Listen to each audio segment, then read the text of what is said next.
thank you to all of you for being here. And what should we know? 6 sessions. And sadly, we'll end at the end of April, right? Yes. So it all seems very odd, but there you are. And if I live and do well, we'll go through every session. And I hope you're not lured away on vacations. And I know many of you have beach homes. And when I try to make a dent, you say nay. I'm called away by sloth and fun and such things. I don't condemn you, but that's a different way when you could be with us. But that's a choice we have to make.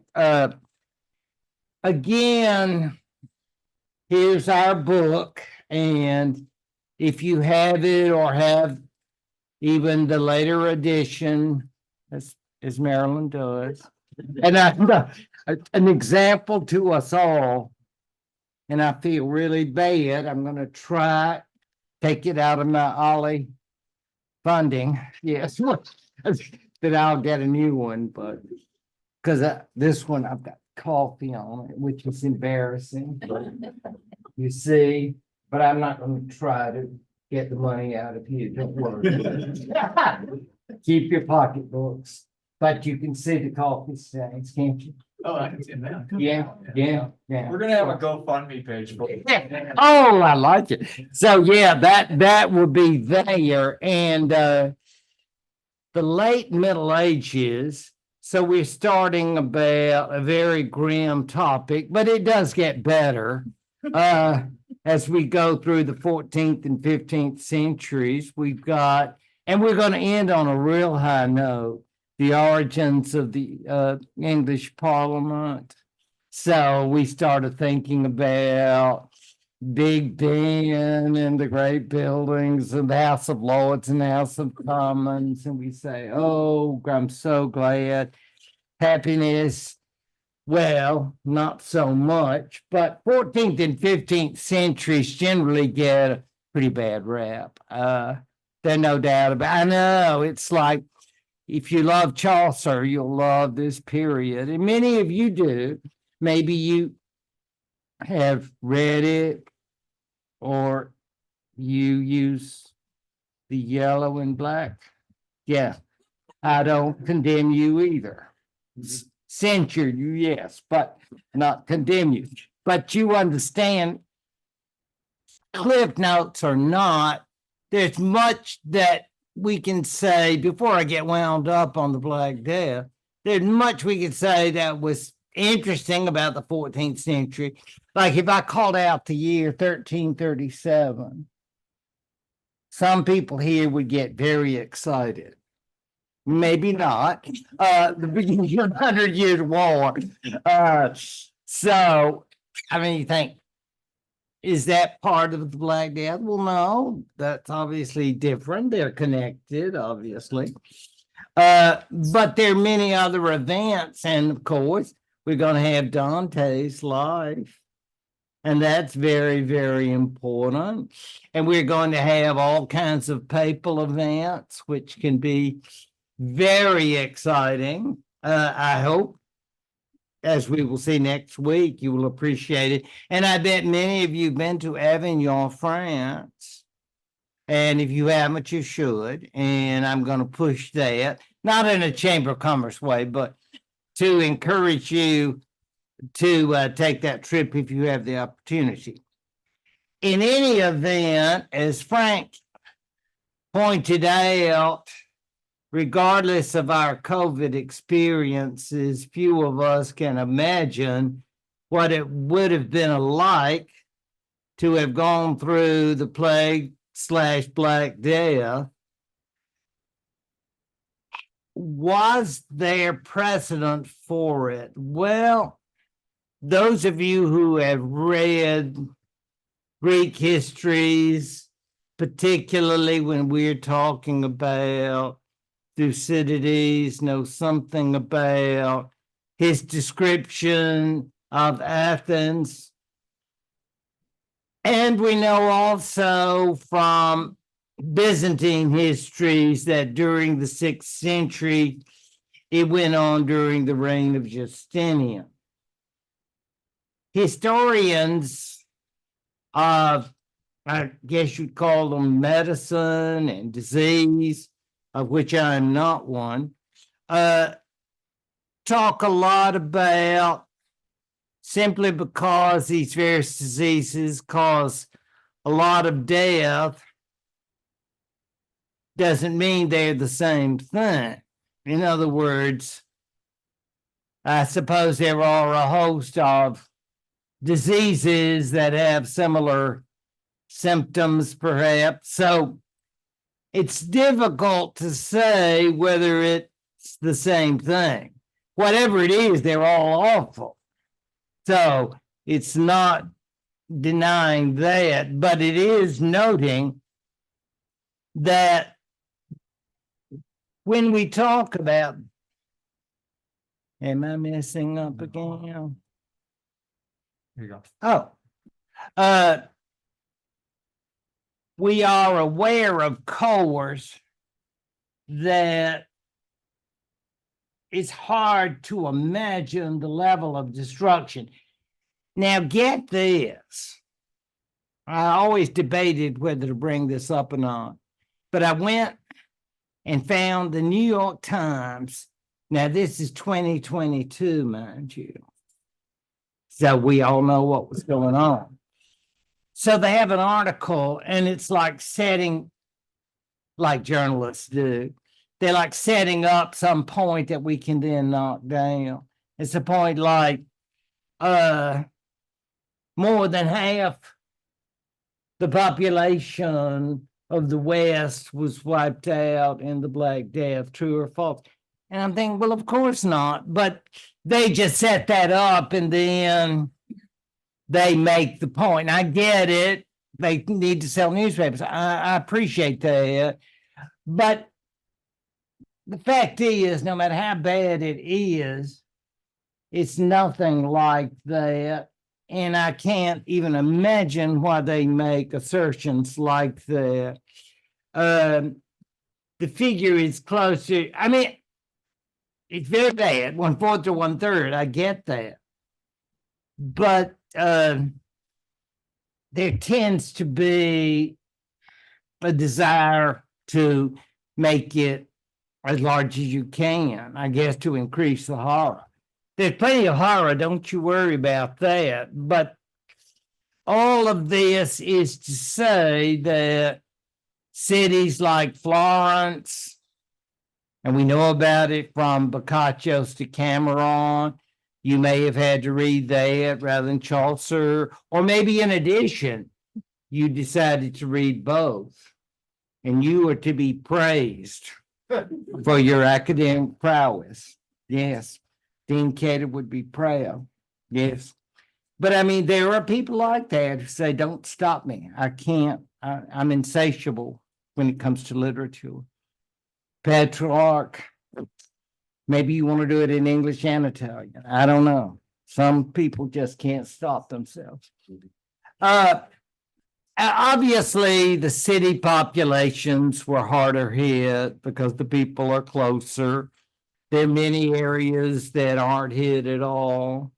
Isn't that amazing to think that if you were in large parts of the country, northern Scotland, I don't think many folks are going to be bothering your folks. But if you're living in Midtown Florence, yeah, your odds are not good.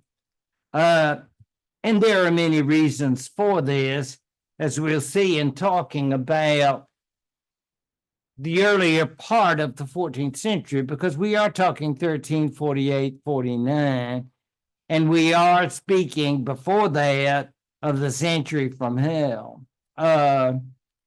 Not just wars, but we are talking about a variety of ecological conditions. They talked about, we think about Seattle and rain all the time, those who've been there. And I guess it can be real depressing. I mean, We have our little rain, but not too bad. But apparently they were having rain during the period of, say 13, 14, 13, 15, such large amounts of rain that the growth of agriculture or the needs of agriculture could not be met. And in addition to that, through the Middle Ages, believe it or not, population increased. And then you reach the point that does happen by the late 13th century. The population in terms of what the soil crops could maintain just couldn't make it anymore. In addition then to, I guess you say, environmental issues like the rain, like I guess what they would say in agriculture, the overworking of the soil. They have things like crop rotation now. And think about John Deere and how we love him. Go to Comer Hall if you doubt me.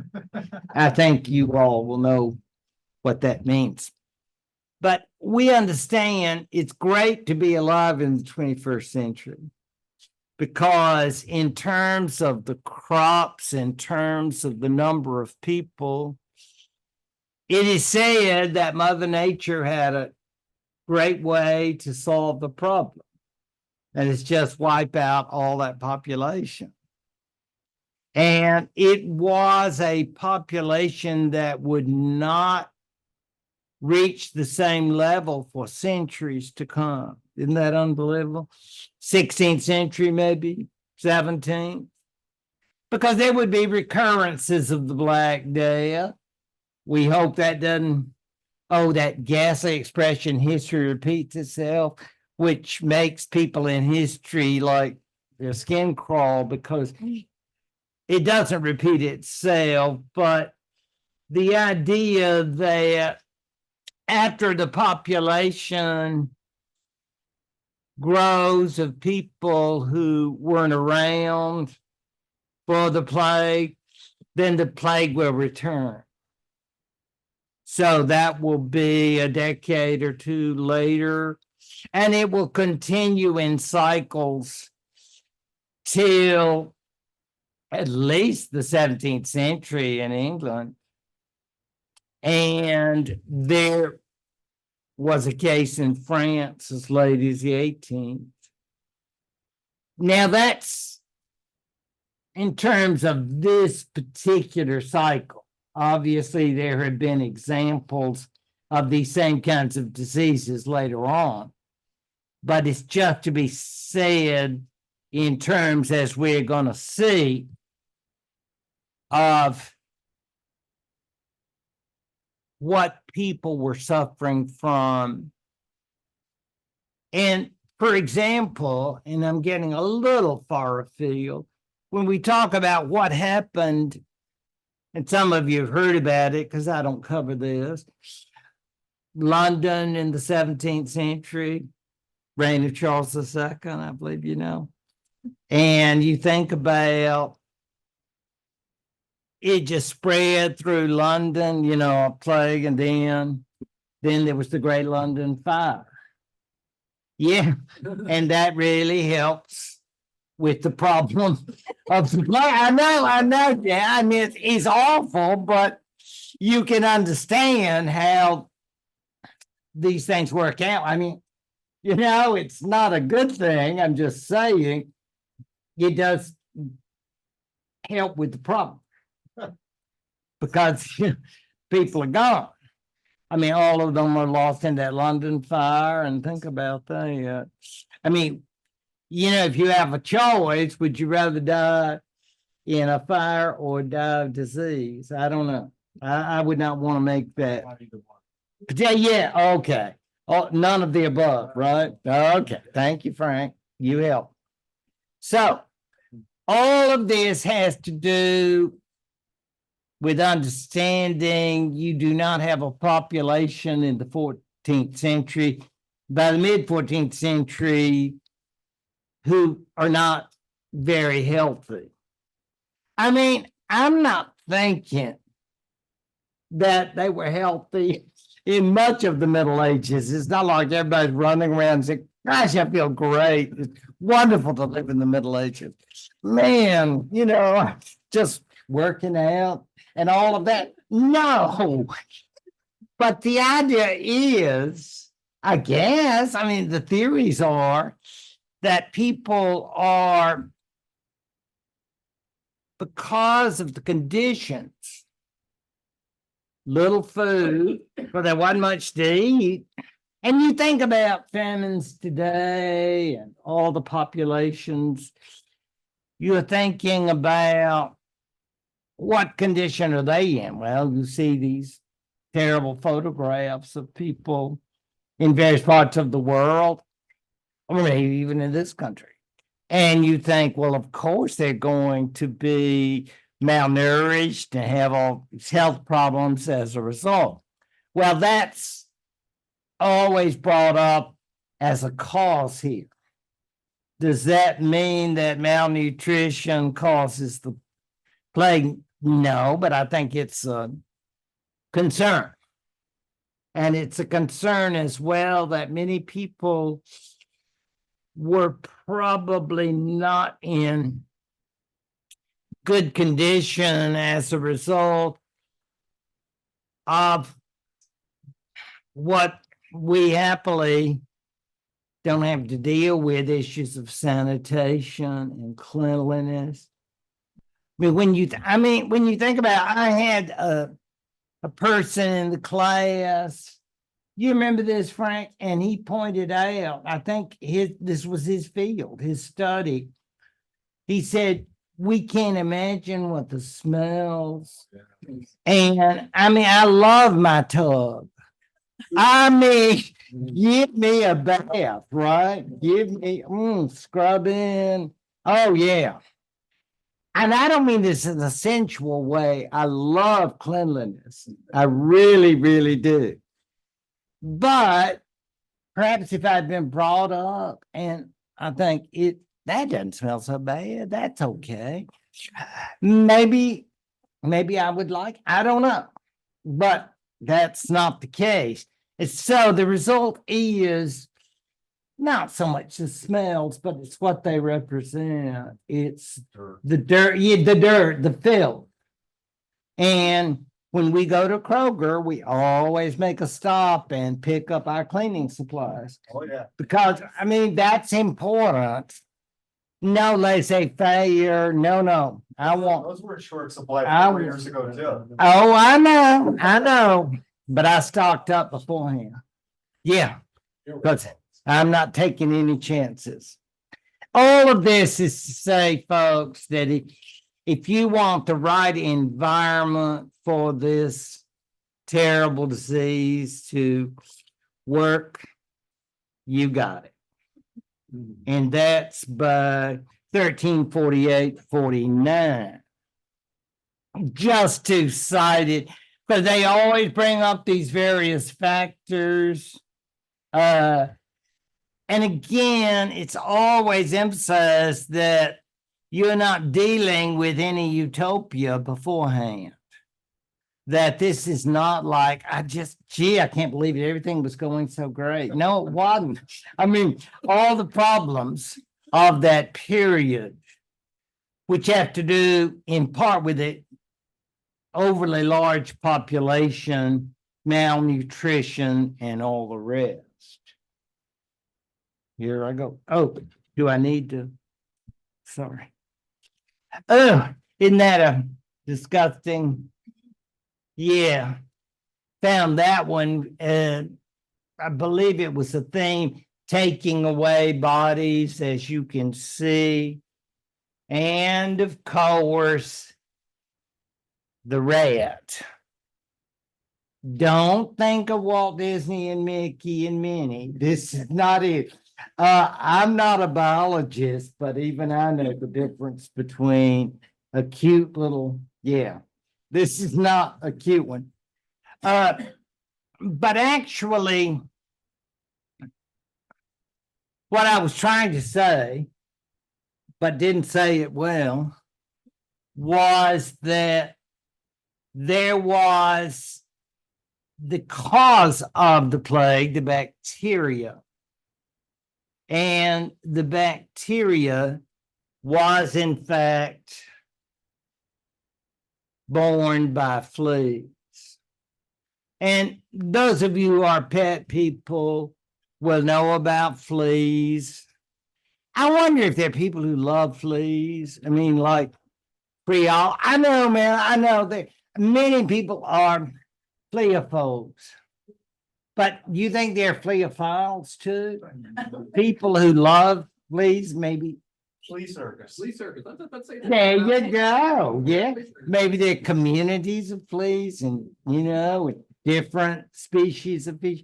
I don't know. All of that is to say that they, of necessity, have to feed on something.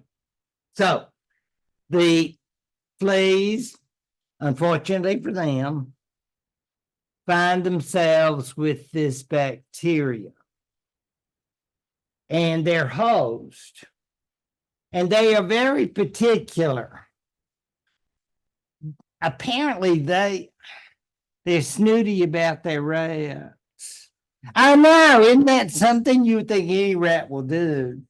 But they want them some black rat. So you are a big brown rat. You say, hey, baby, you want to ride on me? And they'll go, I think not. Get lost. And you think, I know, issues of rejection, yes. But that's the truth, that these fleas actually are very concerned about rats. What are rats? Oh, the black rat in particular, why are we concerned with that? Because rats were inhabiting the hay that was part of the ships that carried horses and a variety of other items. It's very hideous to think about. But all of this is to say the fleas, of course, would eventually kill the horse. I mean, kill the rat. It's not like, I think I love you and I hope we can have a relationship that will last. No, it's there. It's like spewing from the flea to the rat. The rat dies and the fleas are looking for new homes. It's sort of like, where do I go from here? It's the old song. Yeah, and it's like that would come then, often they say, from rats to humans. And you're thinking a good hairy chest. I could not ask for a nicer place to do it. So it's like you say, would this be in any way good? No, it's bad, very bad. But obviously, in crowded circumstances like ships, this will be where people will, so they say, contract the disease. You're not going to believe the stories of ships, but I'll get into that. Can I just go this one? Just try the Nah. other one. Oh, okay. Well, there you go. See, I got a plague map for you. Now, do we really know this? Well, maybe. I know, but hypothesis is that the plague comes from China and East Asia, Mongolia, those areas, meaning that the original type of bacteria that bring back. Go ahead, It Dan. had the same effect in China that it did here, or in the West. I'm sorry. It had the same effect on the people in China as it did in the West. Yes, yeah, that's a good point because a lot of a big mistake a lot of us make is to think it's all going to be Western, but I'm being careful so that you don't see a collapse here. But look at Africa. And I think that's interesting. And look at Byzantines. We miss that often, you just don't even think about it. But yes, there were plenty of folks. Now but you look at that, now the hypothesis, and I guess it's not surprising when you think of Marco Polo and Italian merchants, how they were setting up or had established trading colonies in that part of the world. They were going back and forth, Genoa, Venice, places of that sort. And they're way over here. So you see that area there, north of the Black Sea.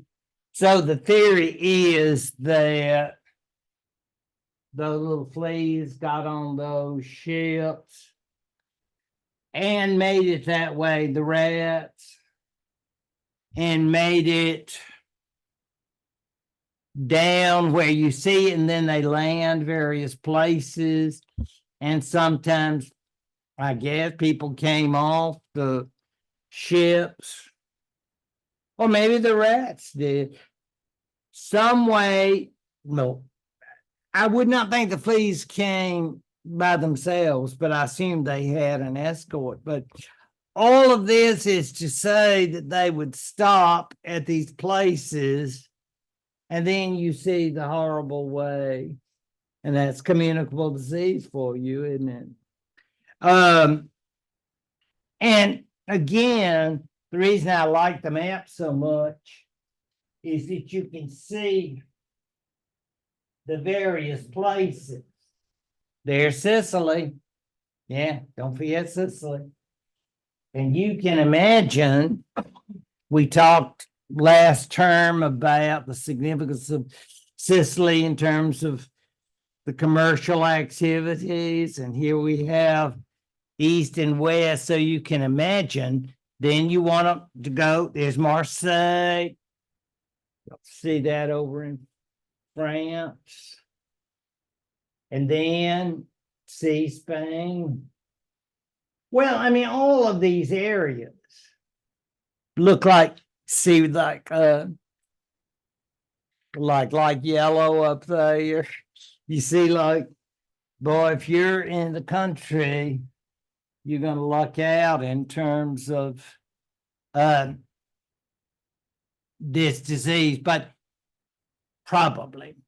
But these areas that get South England, France, but mysteriously there are many areas where it does not seem to have been affected. And it's not like they were practicing good hygiene or they were, there's no rhyme or reason necessarily except that distance meant that possibly they just didn't come in contact. It's a very, very strange thing, but it's all based on ignorance because it's not as if anyone knows what's going on.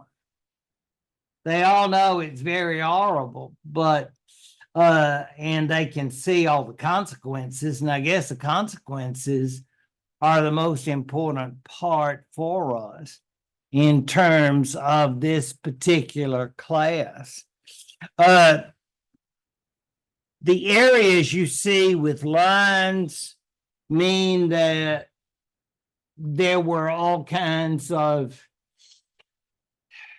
social problems that would result from the change, because obviously when you lose that kind of population, you are going to find lots of job availability and the expectation of surviving workers that conditions will improve.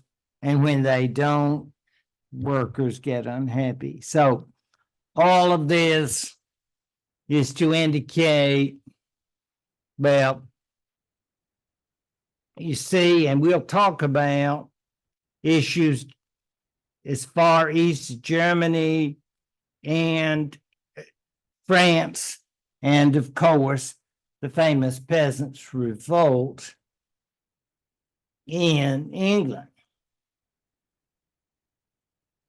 The burial of people, the mass of people must have concerned people beyond our comprehension. I would certainly think so, regardless of whatever we might have seen. And I'm thinking all of us have heard about the 1918-19 Spanish flu, and that must have been really unbelievable for those.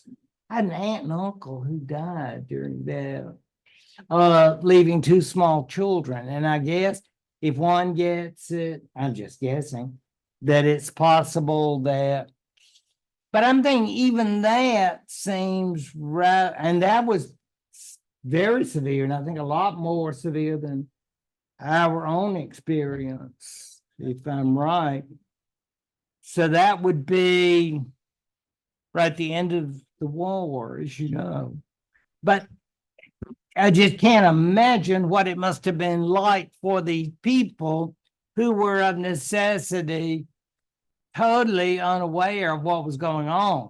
And again, if you had been Hippocrates or Galen or some sort of medical theoretician or something of the sort, I don't think you would have said, oh, well, there are logical reasons to understand this. I don't think you would have said that at all. I don't think that would have been a comfort. You're watching Joe and Jane Ordinary, you're watching all you people, and I don't care whether you were low class, high class, Christian, Jew, whatever you may be. It's all the same in terms of effects. So, what does that mean? Well, we turn to superstition and say the gods or the God must be mad with us. So we've done something wrong. Well, what have we done? Well, of course, then we bring up sometimes the other. They attack Jews, even though Jews have it. They attack lepers. I mean, you think lepers and Jews really don't have a lot of room to say, gosh, life is great. But even with that, they are suffering now because they are the other group. And I imagine you think about if you are a pagan or something of the sort, I'm thinking you're in the closet. I wouldn't come out and say, because then can't you imagine all these Christian groups will be Christian vigilantes? You idol worshiper, you caused this plague. So there are lots and lots of groups that would have wanted to have condemned anybody and everybody because they had no way of explaining, except, of course, saying God did it. Do we blame God? I don't think so. I think what we do is say basically God is angry and then uses these particular forces to get you, so that survivors then will listen, straighten up and fly right, as they used to tell us in military school. The idea of behaving. So, what does this mean for the church? Well, church people are dying too. Don't you worry. Oh my gosh, if you were in a could you imagine a monastery or a convent? Because that's some close living. I mean, it's like, as we used to say, remember the Windows magazine say togetherness and all of that? Because I mean, you got a lot of togetherness in a religious facility, because you can't say, "Oh, I want to be alone." Well, I don't think the Greta Garbo thing is going to do if you're in a religious life. You're all supposed to be together unless you're an abbess or something. I mean, but all of these folks are sort of together, and then suddenly the disease will spread. So there's lots of death there. And I guess your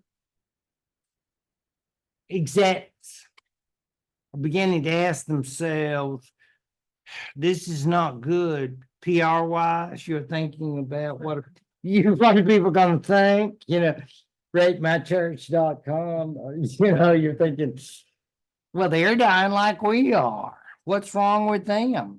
God doesn't like the church leadership. This is really, really concerning in terms of, I don't know what you would call it exactly. It's not authority. They've got authority, but reputation. Because people are beginning to ask themselves, how can we rely on a church when those people are dying too? So they're not that big. They're not that significant. I don't know if this was like a play or a television series or what, but I love the imagery. And this is the late, great Clement VI. And this must have been some sort of play. I don't think Clement VI was significant enough to make, ABC or NBC. It's like maybe Showtime or HBO. But something. I mean, I love Clement VI. Don't get me wrong. You'll hear more about him next week. I mean, because he's one of my 7 at Avignon. So we've got a special relationship. But if you went to the people on the street and said, how do you feel about Clement VI? They might not know. Shocking, but true. So but if you want to be on Jeopardy, you need to know about Clement VI. So if you ever are planning to be on a series, come see me. We can talk this through.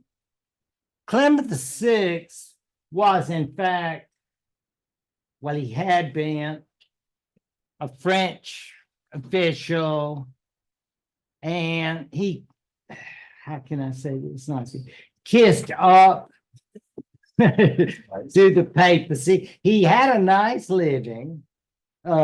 He didn't live in poverty. He was a French government official, but he was an archbishop. There's a word sycophant for people like it. But if you got those 2 incomes, nice checks. Yeah, because so Clement VI was Pope, as you can see, during those years, 1342 to 52. So he's in that period. And Clement, could you just imagine he would have been on papal wide network coming on and saying, folks, big man and me, we got this under control. You just take your vitamins and keep on, and we're going to get through this thing together. But what was Clement Six doing? Clement Six was looking after number one himself. And what was he doing? He's using the fire method. Isn't that wild? Don't worry, he had doctors. Yeah, he had, from the IMA, the Italian Medical Association. I'm sure he had the best doctors possible. But in addition, he had those fires going all the time. Said, "Ooh, that could be a little make you uncomfortable." Not him though, because the fires were thought to keep the germs of the Black Death away. So, in looking after number one, that's the way he did it. And as you see, he reigned over the church for 10 years. So, that's a lot of cheek kissing, and that's a lot of survival. Because believe me, I mean, cardinals were not immune. There were many people who died during this period who were high-ranking clergy. But I just thought that image of how many hours he must have spent with the fires. And you think, well, now this is a man who probably studied theology and canon law for years and years. Well, that doesn't exactly teach you about health care, does it? And they did as much for him, I mean, his doctors, as they could. I mean, and this is their idea of a solution. Now, what else would they have said? Well, as far as we know, it's about stay isolated. Well, he's doing that, and keep away. And how many people, though, have this kind of luxury of being able to maintain oneself?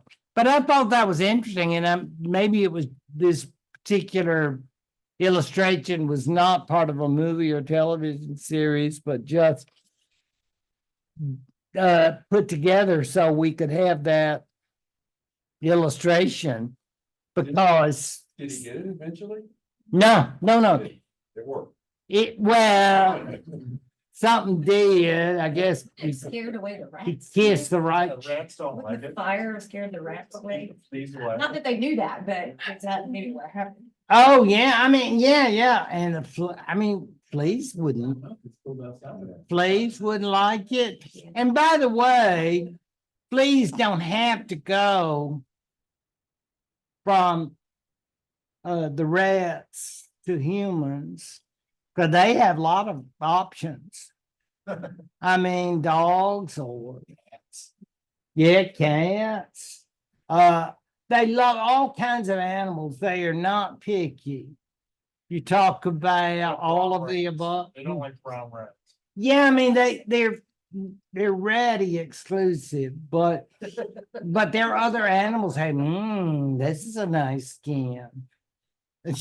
I know, it's kind of gross, but yeah, that is the idea of Clement VI.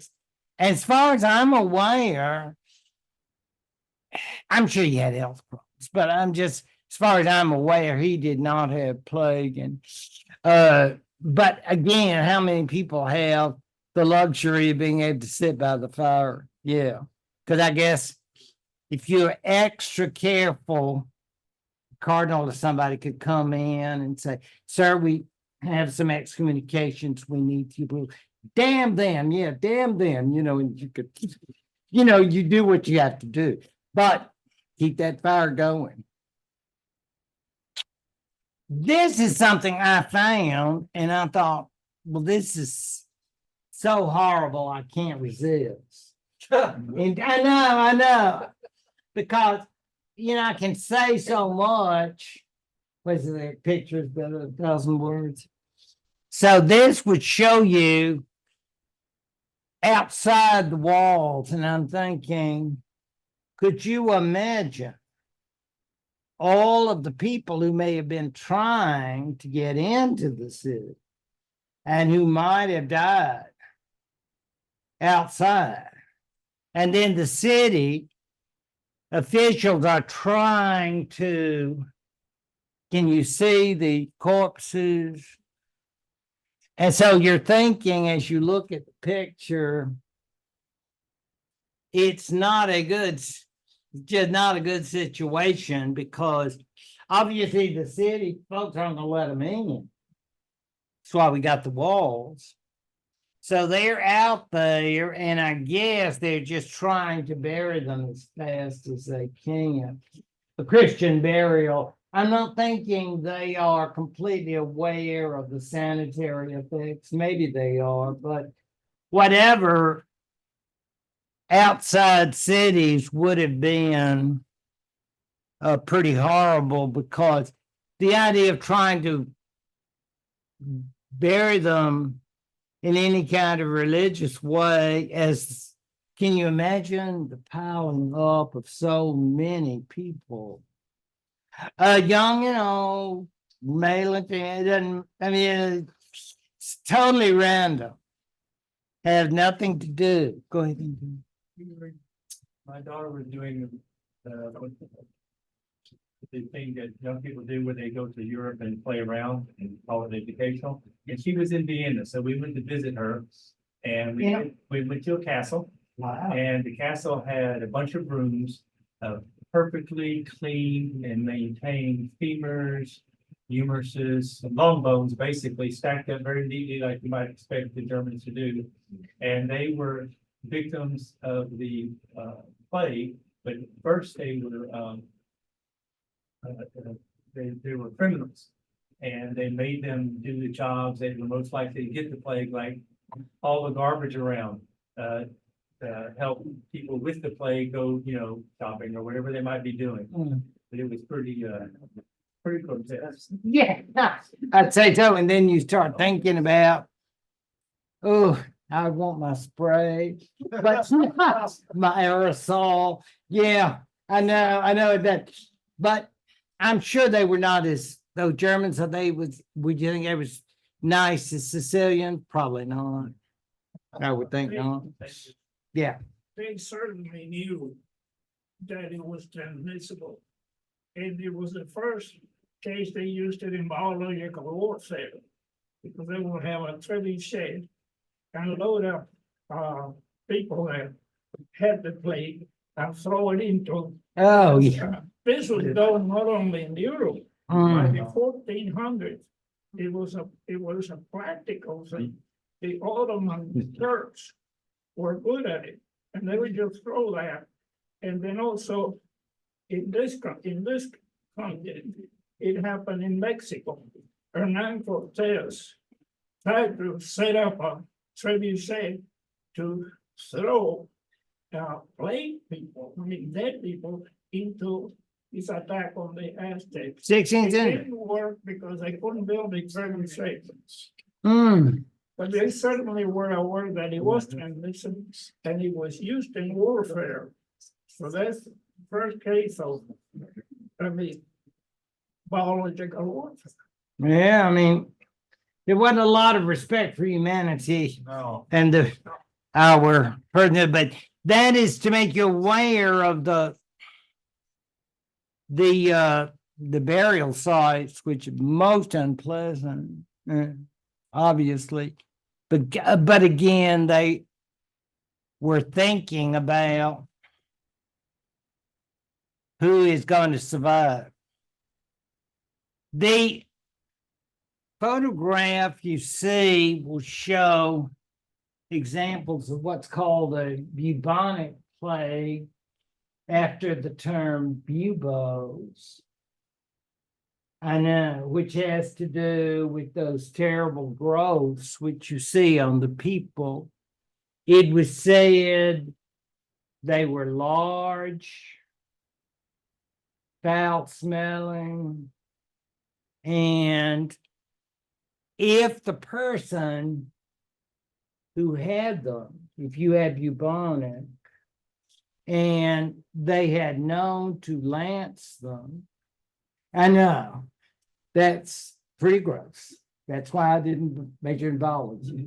One of many reasons. I would not have been good. So, stick to history. But I'm telling you, they say in the bubonic form, your chances of survival could be great. Yeah, go ahead. It's you have these lymph nodes in your armpit called the axillary lymph node, right? Yeah. Everybody has them, they're normal, part of the lymph Absolutely. vein, all that kind of stuff. And what would happen, they would get the bubonic plague, and then the lymph nodes would, hypertrophy is a medical word, to get bigger, trying to fight it off, so to speak. Yeah. And then the lymph node itself would die and necrose inside but you better sit down, because it gets worse. No, I'm just teasing. No, I'm not teasing about the other part. But that's what the bubonic plague was, this huge. Yeah, you got me. Gross out time, yeah. I mean, I did, yeah, yeah, you're right. Absolutely. And that's called bubonic. And again, this was the common form. And you see these people who are just sort of there, and you say, well, you have visiting hours? No, nobody wants to see you. I mean, you smell bad. Well, they smell bad anyway. Well, yeah, but you extra smell bad. Okay, you're super smelly. And yeah, I mean, it's beyond gross, if you can forgive the use of that word. But that's the idea, that if they had burst, there's a chance you could have been saved. So people did recover from bubonic plague, which it just seems miraculous to me. But bubonic is not a sure indication that you're going to die. So I have read. Now, again, these forms, and you get the sense, what is this guy doing here? Well, they could have been lots of things. He could have been like, I've got a special fairy dust or something, and I can, and everything is going to be better. Can you imagine if it's going, wow, how much? Oh, for you, special rate. I mean, there are people, yeah. You know, dial 1-800, see it on television all the time. Yeah, I mean, it's like, wow. And I'll look great. Yeah, because I've got this fairy dust just for you. And I'm thinking, so many people were occupied, quacks. Isn't that what we call them? People who pretend to be doctors. And there were lots of them.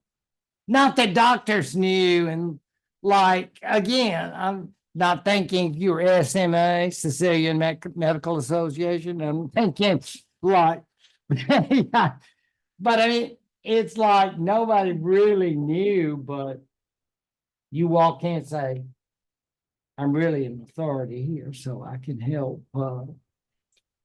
Yeah. So you got your issue. Now the mnemonic, and we think of pneumonia, don't we? And other words that were that this was considered and was fatal. 24 hours, maybe. So they said. And the idea was, and this is something I used to joke with students about before COVID, because it's not funny anymore, but it was then, because I used to walk around the room, and sometimes there would be little crystals in my spittle. And I would look at their nose, and I know, I didn't mean to, but it was, I mean, it's like, and yeah, I mean, you just see it, and it glistened, it seemed, but it was a little Kicklighter beam on them. And of course, I would make a very, very hasty retreat. So that they couldn't get me later, you know. But again, I thought it was funny at the time, but it wasn't funny after that because then we're go to masks, right? Because we understand. But all of this pneumonic was spread by that very fact. The spittle or anything else. Airborne, absolutely. Because I will never forget, I think it was probably 21. I was walking around town. And someone was right in front of me, because I was walking, of course. And you're not gonna believe he expectorated and he didn't have a handkerchief. And I thought, God, I probably got some. Well, I'm here before you now. So I made it. But I mean, it's true though. People don't think about it. We think about, I want my puffs, I want my Kleenex, and all that, but not everybody is as concerned as we are. We have a wonderful group here in Ollie, but we understand. And you're thinking like, yuck. Yeah, this has been a gross out time that we're spending. That's the idea of pneumonic and immediately going into the lungs, which is fascinating. Then, of course, the systemic through blood infection. So, and that too being, fatal. So, 1 out of 3, a possibility of survival, because otherwise it's almost impossible. If everyone had died of bubonic, a lot of the population had to have had it and must have recovered. I'm not saying that it was a pleasant experience, as those of you had COVID know. It doesn't mean it's pleasant having bubonic. And I can't imagine how they recovered. I still find it very, except for just that possibility of the burst buboes. But let's move on. Okay. I'm trying to get some pictures on here, at least, some. Oh, good. Yeah. So you have, okay. Yeah. Okay. So there we are. We've had enough buboes for today. We've seen that again, understanding that this must have been in many, many areas from not just Western Europe again, but Northern Africa and what we would call Western Asia and all the rest.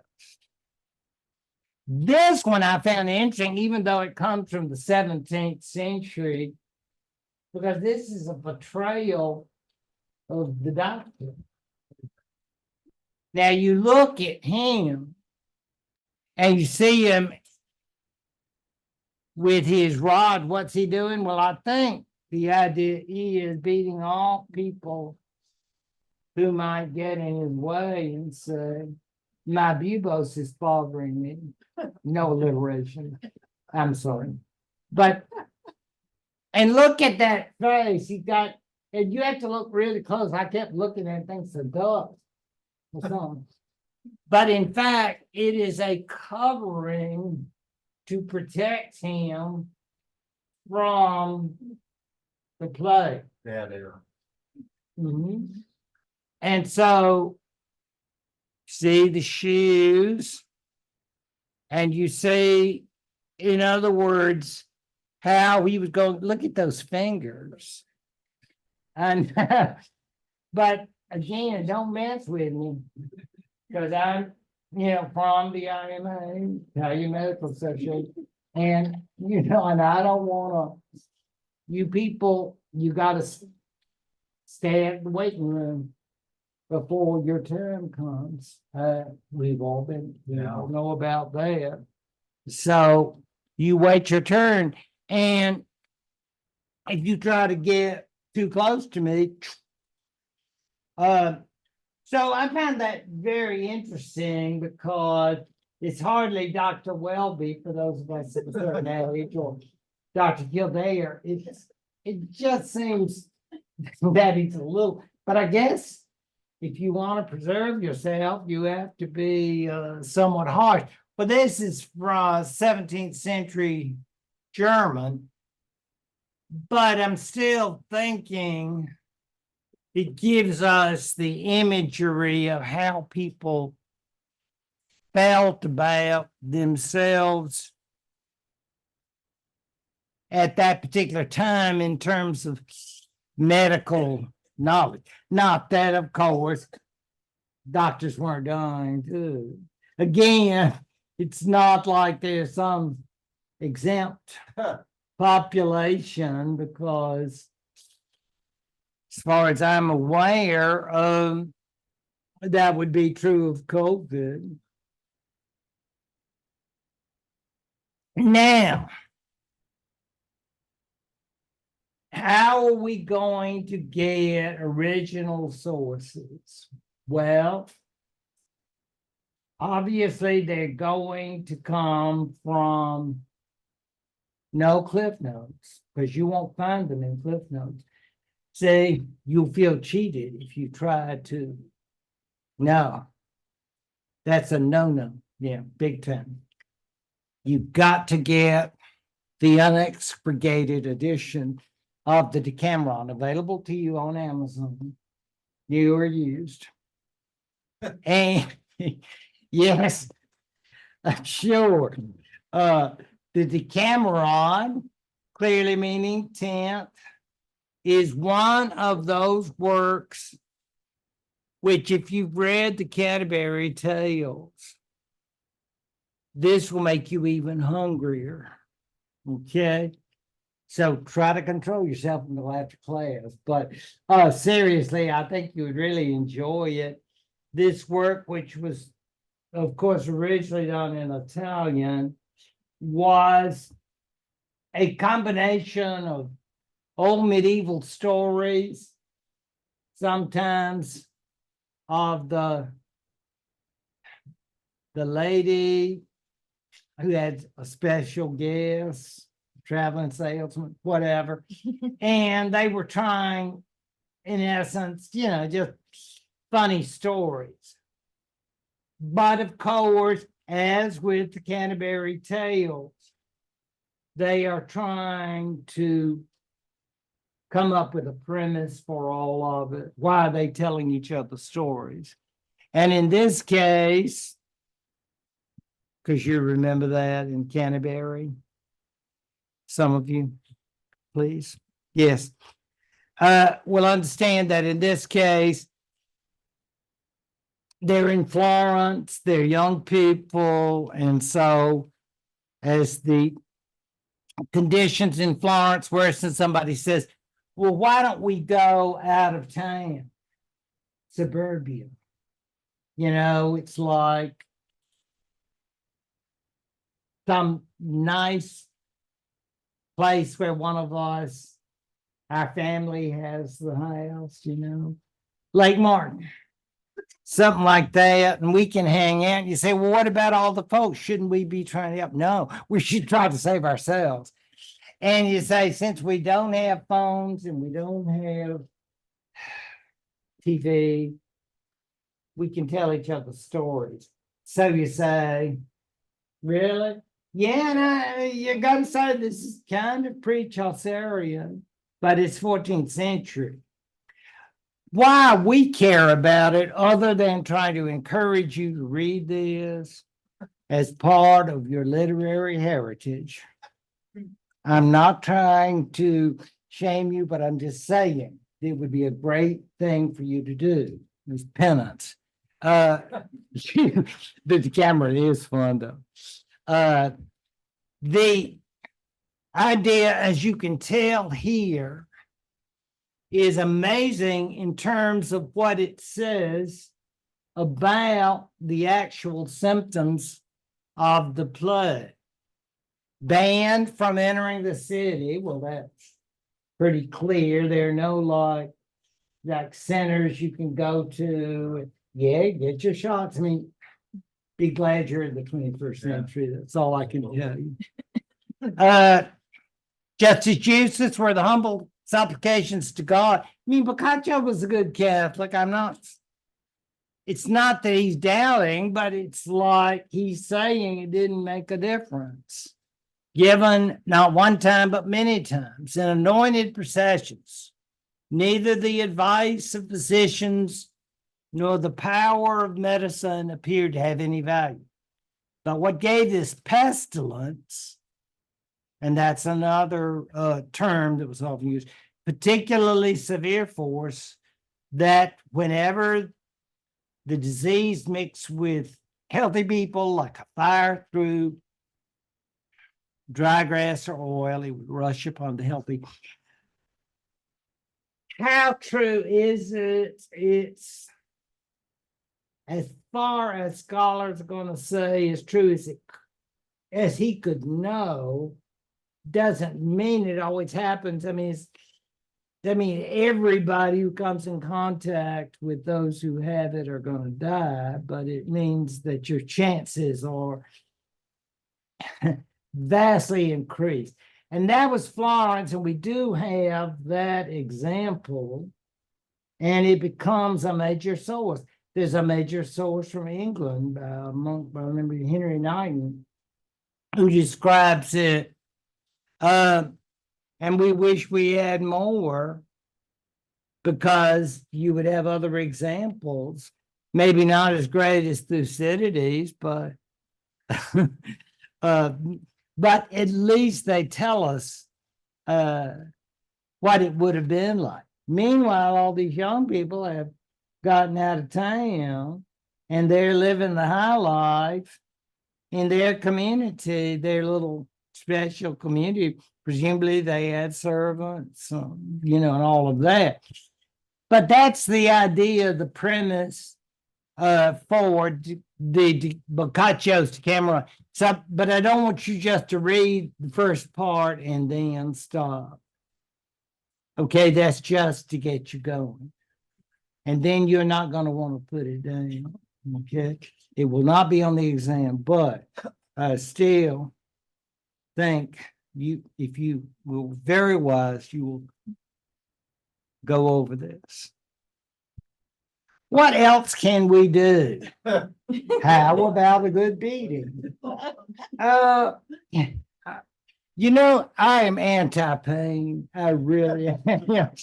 I mean, some people feel like it might make them feel better. I don't think so. I love having non-pain.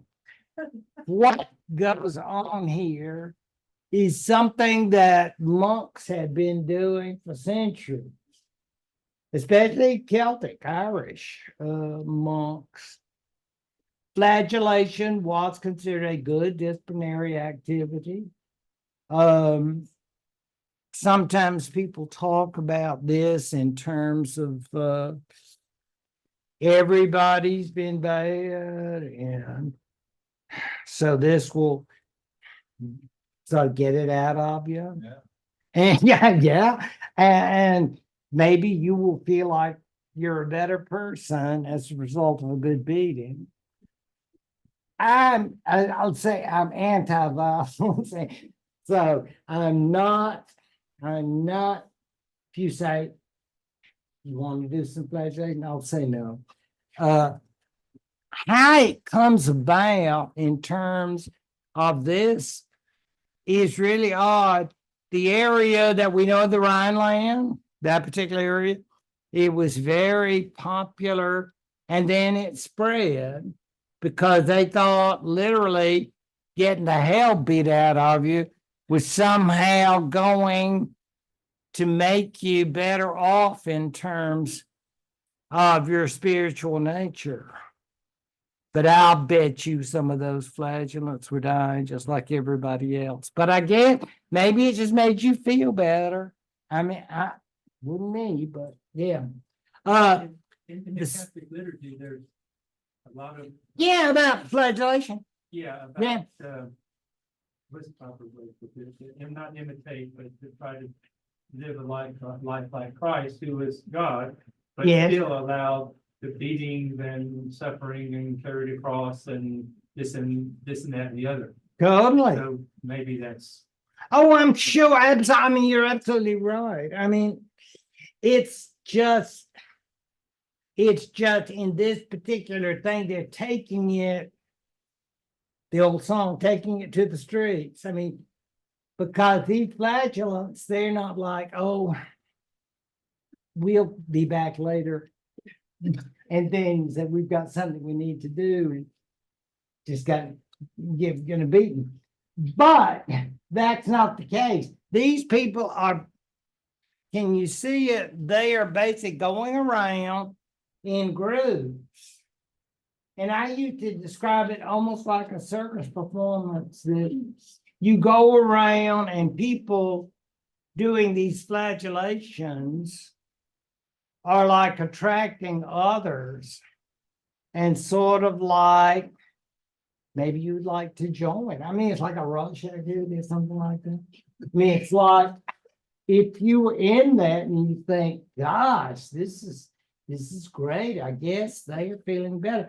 And it does have popularity, and people think, gosh, I'm not going to get, it's sort of like you brush extra and you floss and you think nothing's going to happen to me, Mr. Dentist. I'm fine. I'm going to be great. And then you get a cavity. I mean, life is unfair sometimes, right? So it's the idea, though, that this flagellation is somehow going to make you immune from plague. But these flagellants sort of get, I dare say, cocky. I'm a flagellant.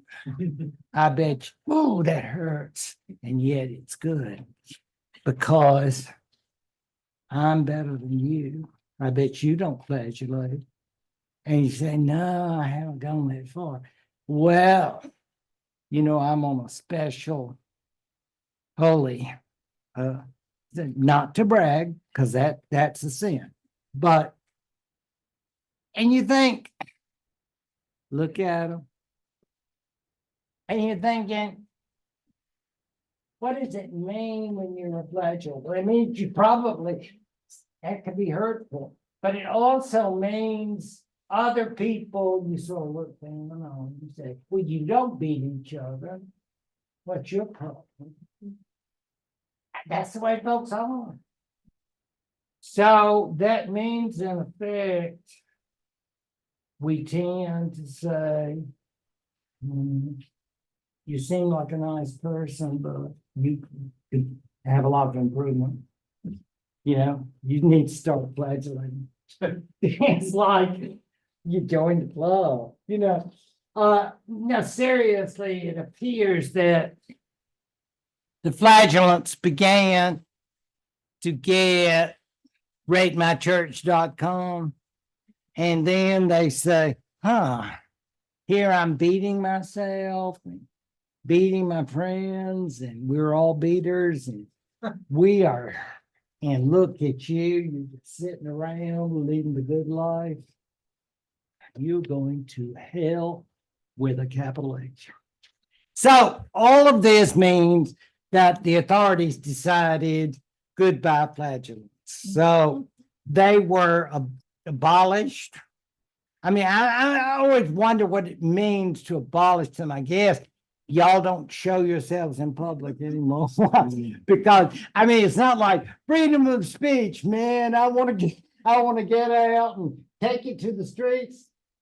No, you take it inside, beat yourself to smithereens, but don't you go around criticizing that Catholic Church. You do not have that kind of freedom. So the flagellants were eliminated because they are used sometimes an example of the unsteadiness of society. I'm thinking that's pretty clear anyway. If you've got, say, a third of the population dead, and how much of the rest of them were ill, it is a very, very troubling time. So I'm not concerned about that. I'm sure it was very bad indeed. So here is where we end up. Fourth to a third of the population in the West. But again, who will ever really know? I think all the time you talk about statistics and all of that, let's just say a lot of people. But as far as that New York Times in 2022, that just irritated me, but I'm over it now. Okay. I've dealt with my pain. I did, yeah. It, you're right. There's a lot of, I had a lot of issues. And then there is, of course, the question of, is everything going to come back normal? No. I don't know about today, but I know about back then, if we're going to have it returning cyclically, but it'll never be like at first, that 1348, 49. Maybe it was just because it was the first round of it, but it would come back and hit generations that had not been around and perhaps lacking that immunity. And we don't know what's going to happen in the future. Meanwhile, of course, peasant revolts. Some of you will know about Wat Tyler and